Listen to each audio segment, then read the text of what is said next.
की वीडियो में हम आपको दशा माता की कथा सुनाने वाले हैं। अगर आप व्रत भी नहीं कर पाते हैं फिर भी मात्र कथा सुन करके आप अपने जीवन और घर की दशा सुधार सकते हैं, इसीलिए कथा को पूरा जरूर सुनना। पौराणिक समय के अनुसार राजा नल और रानी दमयंती अपने राज्य में सुखपूर्वक राज्य करते थे। उनके 2 पुत्र थे। अपने पुत्र के साथ राजा नल और रानी दमयंती सुखपूर्वक राज्य करते थे। एक दिन की बात है, होली दशा थी और एक ब्राह्मणी महल में रानी के पास आई। और वह ब्राह्मणी बोली, दशा का डोरा ले लो। तो बीच में दासी बोली, हाँ महारानी, आज के दिन सभी सुहागन महिलाएं दशा माता का पूजन और व्रत करती हैं। इस डोरे की पूजा करके गले में बांधती हैं, जिससे अपने घर में सुख और समृद्धि आती है। बात सुन करके रानी ने ब्राह्मणी से डोरा लिया और विधि पूर्वक पूजन करके डोरे को गले में बांध लिया। कुछ दिनों बाद जब राजा नल ने रानी दमयंती के गले में डोरा देखा तो वह रानी से बोला, इतने सारे सोने के गहने होने के बाद भी आपने ये साधारण सा डोरा अपने गले में क्यों पहना है? रानी का कुछ भी कहने से पहले ही राजा ने रानी के गले से उस डोरे को तोड़ करके जमीन पर फटक दिया। रानी ने डोरे को जमीन से उठाया और राजा से कहा, ये दशा माता का डोरा है, आपने उनका अपमान करके अच्छा नहीं किया।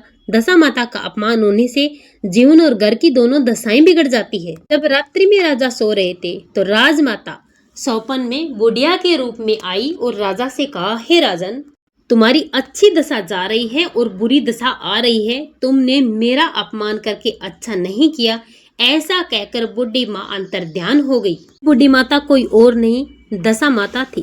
कुछ दिन बीतते गए। जैसे जैसे दिन बीतते गए वैसे वैसे राजा के ठाट बाट, सुख समृद्धि, हाथी घोड़े, लाव लश्कर सब नष्ट होने लगे। अब तो भूखे मरने का समय आ गया। तब राजा ने रानी दमयंती से कहा, तुम अपने दोनों बच्चों को लेकर अपने मायके चली जाओ। तब रानी ने कहा, मैं कहीं नहीं जाऊंगी। जिस प्रकार आप रहेंगे उसी स्थिति में, सुख दुख में मैं आपके साथ रहूंगी। तो राजा नल ने रानी दमयंती से कहा, अपने देश को छोड़कर दूसरे देश में चलते हैं। वहाँ जो भी काम मिलेगा उसे करके हम जीवन यापन कर लेंगे। इस प्रकार से राजा नल और रानी दमयंती अपने देश को छोड़कर चले गए। चलते चलते रास्ते में राजा के मित्र भील राजा का महल दिखाई दिया। राजा ने अपने दोनों बच्चों को अमानत के तौर पर राजा को सौंप कर आगे बढ़ गए। आगे चले तो राजा के मित्र का गांव आया। राजा ने कहा, चलो मेरे मित्र के यहाँ चलते हैं। जब अपने मित्र के यहाँ पहुंचे तो उनका खूब आदर सत्कार हुआ। खूब अच्छे अच्छे पकवान बनाकर उन्हें खिलाया गया। मित्र ने राजा और रानी को अपने शयन कक्ष में सुलाया।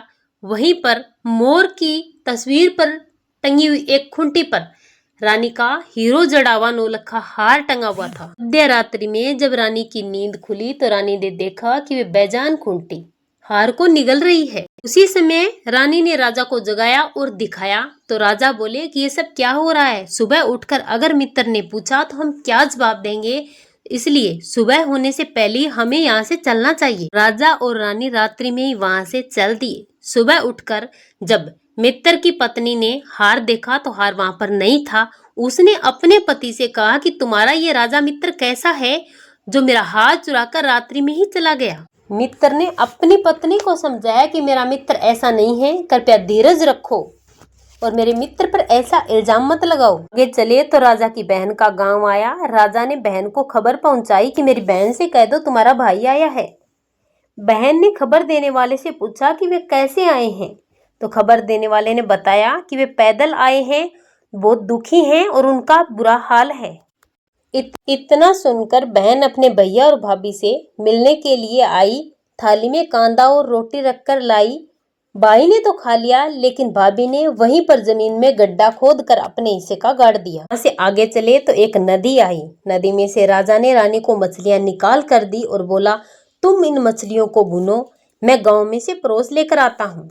नगर का सेठ सभी को भोजन करा रहा है, वहां से परोसा लेकर चला। ने झपटा मारा तो सारा का सारा भोजन नीचे गिर गया। राजा ने सोचा कि रानी मन में विचार करेगी। राजा खुद तो भोजन करके आ गया और मेरे लिए कुछ भी नहीं लाया। रानी जब मछलियां भून रही थी, संयोग बस सारी की सारी मछलियां जीवित होकर नदी में चली गई।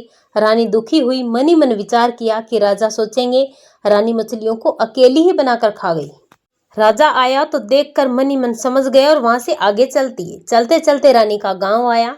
राजा ने रानी से कहा, तुम अपने मायके चली जाओ, वहां पर दासी का कोई भी काम कर लेना, मैं इस गांव में कोई भी छोटा मोटा काम या नौकरी कर लूंगा। इस प्रकार रानी महल में दासी का काम करने लगी और राजा तेली के यहाँ गाने का काम करने लगा। काम करते करते कुछ दिन बीत गए। जब होली के दिन आए तो सभी रानियों ने स्नान किया, बाल धोए। दासी ने राजमाता का सिर गूंथा तो राजमाता ने दासी से कहा, मैं भी तेरा सिर गूंथ दूं। ऐसा कहकर राजमाता दासी का सिर गूंथने लगी और जब राजमाता दासी का सिर गूंथ रही थी तो राजा ने दासी के सिर में पद देखा। देखकर राजमाता की आंखों में आंसू आए और वो आंसू जब दासी की पीठ पर गिरे तो दासी बोली, आप क्यों रो रही हैं? राजमाता बोली, तेरे जैसी मेरी भी एक बेटी है। तो राजमाता बोली, मेरी भी एक बेटी है जिसके सिर में तेरे जैसा पद है। तेरे सिर में मैंने पद देखा तो मुझे अपनी बेटी की याद आ गई। सुनकर दासी बोली, मैं ही आपकी बेटी हूँ।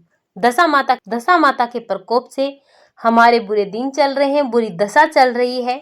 राजमाता ने कहा कि तुमने ये बात हमसे छिपाई क्यों? बेटी ने कहा, माँ, अगर मैं ये पहले ही बता देती तो मेरे बुरे दिन नहीं कटते। आज मैंने दशा माता का व्रत किया है, मैं व्रत करूंगी और उनसे समय याचना करूंगी। राजमाता बोली, हमारे जवाई राजा कहाँ हैं?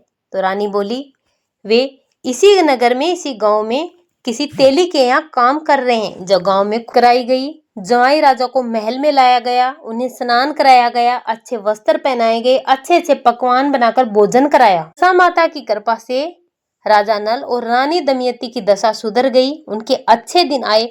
कुछ दिन वही व्यतीत करने के बाद अपने नगर को चले तो राजा ने अपनी बेटी दमयंती को बहुत सारा धन दौलत, हीरे मोती, हाथी घोड़े, लाव लश्कर देकर विदा किया। चलते चलते रास्ते में वही जगह आई जहाँ पर नदी पर रानी ने मछलियों को बूंदा था और चील झपटा मारकर जहाँ राजा का भोजन गिरा गई थी। राजा बोला, तुमने सोचा होगा कि मैंने अकेले भोजन कर लिया, परंतु चील झपट कर भोजन सारा का सारा नीचे गिरा गई। तो रानी बोली, आपने सोचा होगा मैंने मछलियां अकेले ही भून कर खा ली, पर मछलियां तो स्वयं जीवित होकर पानी में चली गई। चलते चलते रास्ते में बहन का गांव आया। राजा ने अपनी बहन को खबर भिजवाई कि मेरा आया है। खबर देने वाले ने बताया कि आपका भाई आया है। तो बहन ने पूछा, कैसे आया है, उनकी दशा कैसी है? तो खबर देने वाले ने कहा, अच्छी दशा है, बहुत खुश है, हाथी घोड़े हैं, हीरे जवाहरात हैं, पूरे लाव लश्कर के साथ आए हैं। ये सुनकर बहन हीरे मोती से थाल सजाकर आई तो भाभी ने उसी जगह पर गड्ढा खोदा, धरती माता से प्रार्थना करी कि हे माँ, मेरी अमानत मुझे दो। जब रानी ने गड्ढा खोद कर देखा तो कांदा सोने का हो गया और रोटी चांदी की हो गई। ये दोनों चीजें बहन की थाली में डाल दी और आगे चलने की तैयारी की। वहां से आगे चले, अपने मित्र का गांव आया। मित्र ने वैसे ही राजा का स्वागत किया जैसे पहले किया था। उसी कक्ष में उन्होंने विश्राम किया। रात में जब रानी ने देखा कि खूंटी हार निकल रही है तो मित्र ने अपने सेठ मित्र को जगाया और रानी ने मित्र की पत्नी को जगाकर दिखाया। हार तो खूंटी ने निगला था। आपने सोचा होगा कि हार हमने चुराया है। दूसरे नित्य कर्म से निवृत्त होकर वहां से चल दिए। वहां से चलकर भील राजा के पास आए। वहां से अपने पुत्रों को मांगा तो भील राजा ने देने से इनकार कर दिया। गांव वालों ने राजा नल और रानी दमयंती के पुत्रों को दिलाया। वहां से राजा और रानी अपने नगर को प्रस्थान किए। नगर में पहुंचे तो गांव वालों ने देखा कि राजा और रानी ठाट बाट लाव लश्कर के साथ आ रहे हैं। तो गांव वालों ने राजा और रानी का भव्य स्वागत किया। राजा नल और रानी दमयंती के पहले जैसे ठाट बाट हो गई। दशा माता की कृपा से राजा और रानी की दशा सुधर गई। जैसा दशा माता ने राजा रानी पर पहले प्रकोप किया था वैसा किसी पर ना करे और बाद में जैसी उन पर कृपा की थी, उनकी दशा सुधारी सी, वैसी दशा माँ दशा सबकी सुधारे। श्री शिवाय नमस्तुभ्यं।